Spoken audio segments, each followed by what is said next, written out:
Nigeria's inflation rate has seen a significant rise according to the data released by the National Bureau of Statistics. In June, the rate of inflation increased for the 19th consecutive month, up from 33.95% in May to 34.19% in June. Experts are analyzing the factors contributing to this uptick. The widely held view is that President Bola Tinubu's measures, which cut energy and gas subsidies and devalued the naira twice in a single year, are problematic. Meanwhile, food shortages, transportation issues, other challenges and efforts to improve the living standard of Nigerians dominated the Federal Executive Council meeting yesterday. The Council announced that each state of the Federation and the Federal Capital Territory are now in possession of 20 trucks of rice each. A rice correspondent, Adesuwa Omorowa, reports. Nigeria's food inflation rate has reached a staggering 40.87% in June of 2024, the highest level in nearly 3 decades. The surge in food prices has deepened the country's cost of living crisis, leaving millions of Nigerians struggling to afford basic meals. These hikes are primarily attributed to disruptions in supply chains due to insecurity, increasing transportation costs, and the depreciating value of the naira. In response, the government has suspended taxes on key food imports such as wheat and maize for 150 days, aiming to increase supply and stabilize prices. Also, President Bola Tinubu has directed his economic team to develop a 2 trillion naira stabilization package to address food availability and affordability concerns. Today, the Federal Executive Council has now announced additional measures to alleviate the current food shortage crisis.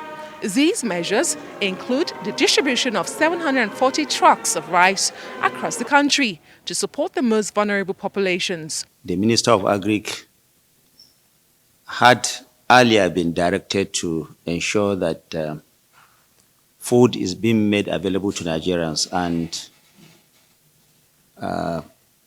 the understanding is that about 20 trucks of rice has already been supplied to each of the states of the Federation, including the Federal Capital Territory. Each of the trucks, of course, is carrying about 1,200 bags of 25 kg rice. The minister speaks on concerns regarding the proposed distribution process. The federal government also wants to appeal to the subnationals to ensure effective distribution of these food items so that those that are most vulnerable have access to this commodity. That is the principle behind this thinking originally. The Council also discussed expediting compressed natural gas conversion kits and centers. It comes after the administration's promise nearly a year ago to roll out CNG-powered vehicles to diversify energy sources and reduce transportation costs following the removal of fuel subsidies. We know that this is taking a while, but you also know that some of these buses and some of these conversion kits are not just things that you get off the shelf. They take time to import or take time to put together. Procurement processes are there because whatever we do have to be in conformity with what our procurement laws lay down. In addition, the push for a new national minimum wage may come to a head this week as Labour representatives are set to meet again with President Tinubu. The outcome could lead to a new bill being presented to the National Assembly. And government has directed the Ministry of Budget to also come up with additional support for the 2024 budget so that any differential or any gaps that there will exist in terms of what existed before the 2024 budget was approved, and the supplementary budget, and also what the requirement is for now. Let me also say that the President is also open to meeting the Nigerian Labour Congress, the Trade Union Congress, and all their affiliates. We expect that meeting to hold this coming Thursday. The distribution of rice trucks to states is considered a necessary first step by the federal government. Now, many Nigerians will be hopeful that this distribution avoid the pitfalls of past palliative measures, which sometimes are diverted or left to rot in warehouses across the country. From the presidential villa, Adesua Omoruan, Arise News. Well, for more on this, I'm joined in the studio by Steve Nwachukwu. He is an economist, a financial analyst, and lead researcher at Steward Asset Management Limited. Thanks for being on the program. Always my pleasure. Thanks for having me. Let's start with you sitting right here. How are you coping in this economy? Oh, quite tough. Quite tough. And one thing about the current economic buhaha is that both the rich, the middle, and the poor is suffering. I think those of us in the lower cadre is feeling the brunt. You're in the lower cadre? I'm very sure you're quite comfortable. You are in the lower cadre? Of course, You're kidding, right? Of course. I think it's a wish to be somewhere up, but the reality is if you can't afford to buy those basic items and essential items, if you start considering, patterning your meals, or perhaps even to some Nigerians who cannot still find proteins in their meal, proteins is becoming a luxury for most Nigerians as we speak. To find those basic proteins in your meals is becoming luxury. What should be a necessity is being now classified as luxury. So that's how pathetic it is. Okay, so let's look at the figures, right?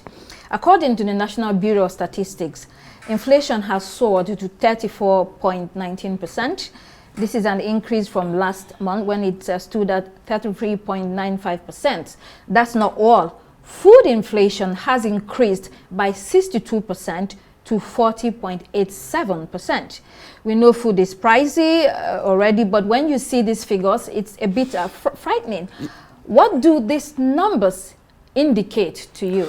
Well, it's a reflection, to an extent, it's a reflection of what Nigerians are passing through, and most of us who also we want to perhaps query most of these numbers coming from the National Bureau of Statistics, that perhaps the numbers are think towards favoring the government, not to put the government totally in a bad light. In the reality, Nigerians have passed these very numbers. The inflationary rate we are witnessing in the goods and services is way above these numbers in reality. But because they are an institution of government who has the authority to dish these numbers, let's run with what they have. But in reality, what Nigerians are feeling is way above what the numbers are saying. So I was coming to that. There has been controversy about these figures. Of course. Actually, some say that the figures are too high. Some say they are too low. And you are saying that these figures are not accurate in light of what is happening in the country. So where would you put what is going on? What percentage would you put it as an economist? Well, to be honest, like I said, these are statutory institutions of government who has that right and statutory duty to come up with these numbers, and these are the only number. Whatever I may come up with are speculations, but this is the numbers we'll run with. But like I said, these are just like principles. But if in reality, what Nigerians are passing through based on food inflation, some items have gone up more than 200, 300%. Some have gone to 500%. So based on what the Bureau of Statistics has, let's run with it. But in reality, is saying otherwise. The Bureau of Statistics has been doing a brilliant job for many years now. It was one of the offices of government institutions that was completely cleaned up and revitalized by one of its CEOs, Yemi Kale. So are you trying to impugn their integrity? They're working for government? I think this is a sentiment shared by many Nigerians. This is just the sentiment shared by many Nigerians. And no one can tell me that a bag of rice have gone up more than 200%. based on the last numbers we have. But yes, it's gradually, it's progressing. Just like your data read, this is the 18th or 16th consecutive time 19th.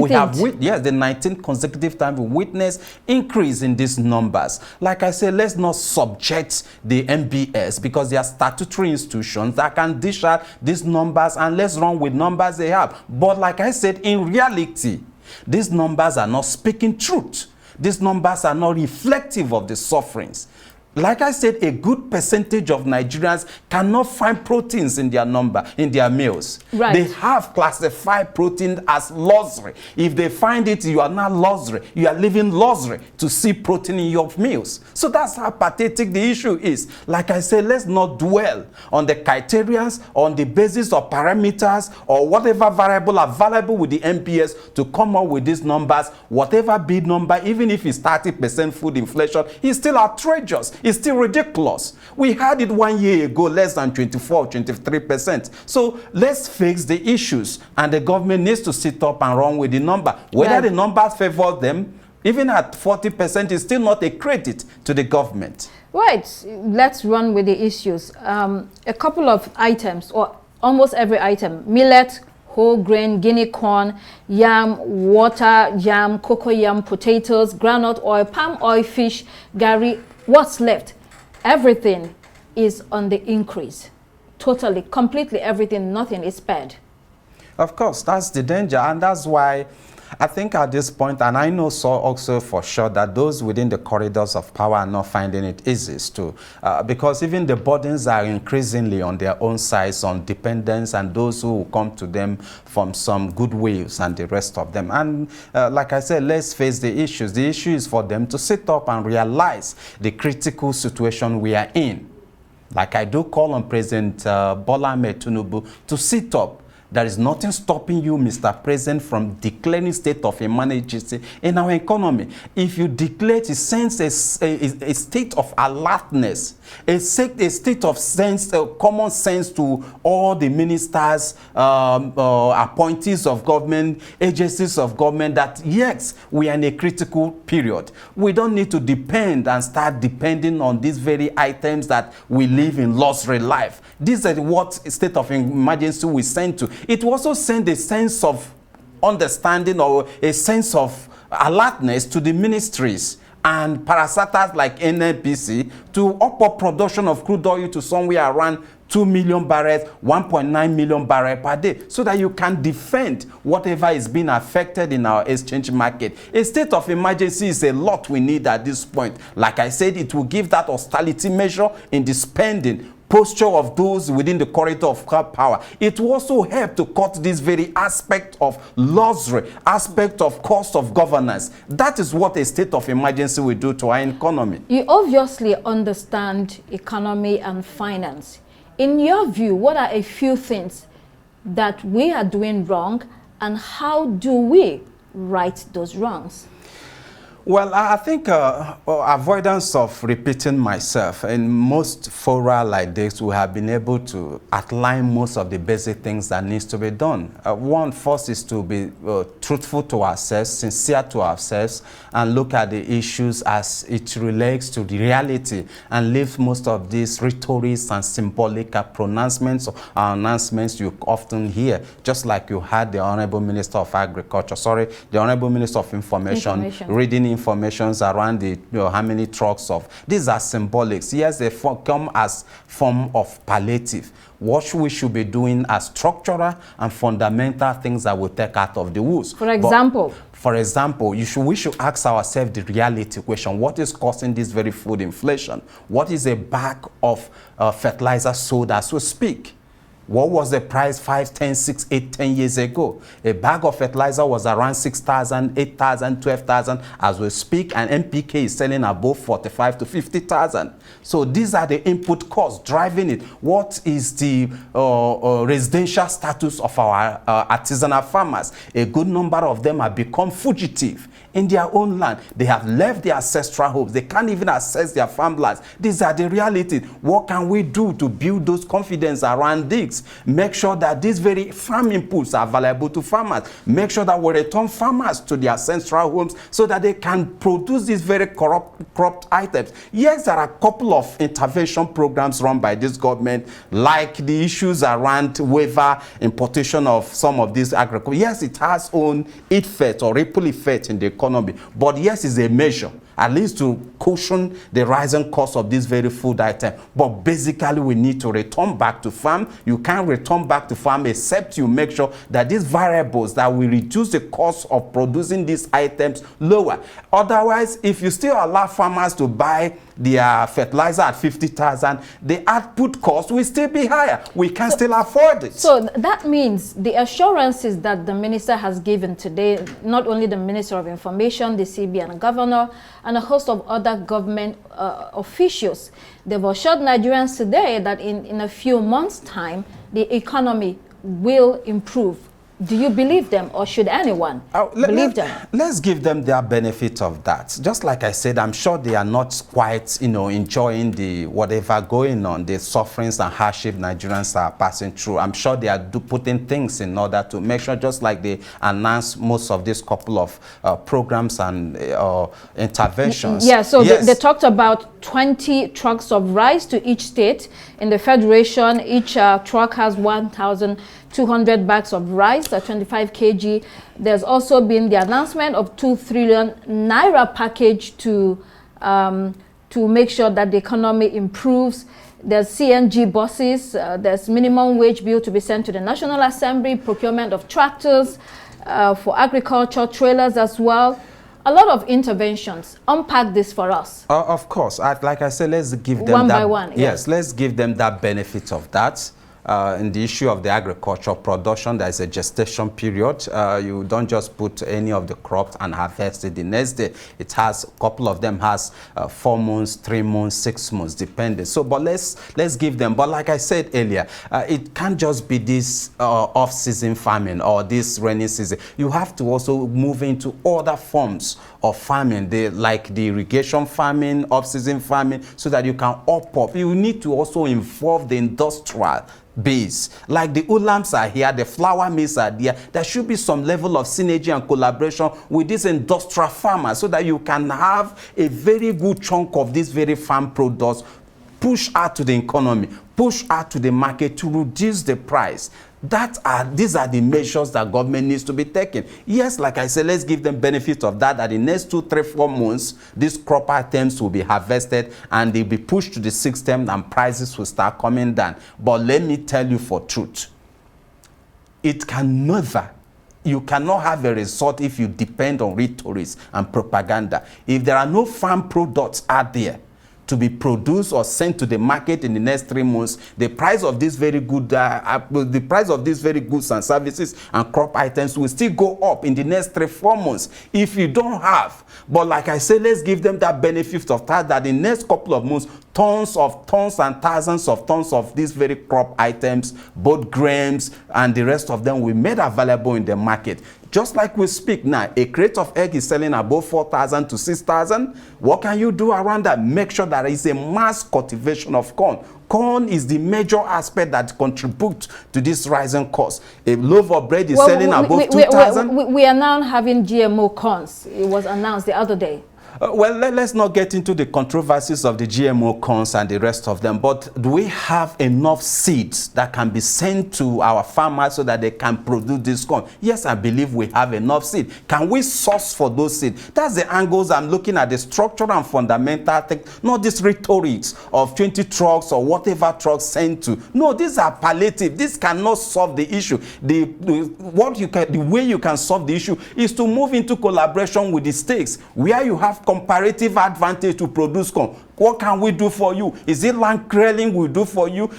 Let's help you and do it. Where you can produce cassava, what can we do for you? You move into it. It shouldn't be the federal government alone. Let there be a collaboration from the sub-national government. So subsistence or industrialized agriculture? All we need now is a combination of both, but more of industrial, mechanized farming. clear hectares of land, cultivate these products so that you can have them. I know what it will cost. Yes, it may create unemployment when government dominate through mechanized farming, but for now, you need to cushion price, you need to push these items to the market. Don't depend in the artisanal farmers to make the supply. Yes, you need artisanal farmers because you need them to be in the part of the economy. When they produce, is a source of earnings for them. But most of these farmers, as I speak, have left their ancestral homes.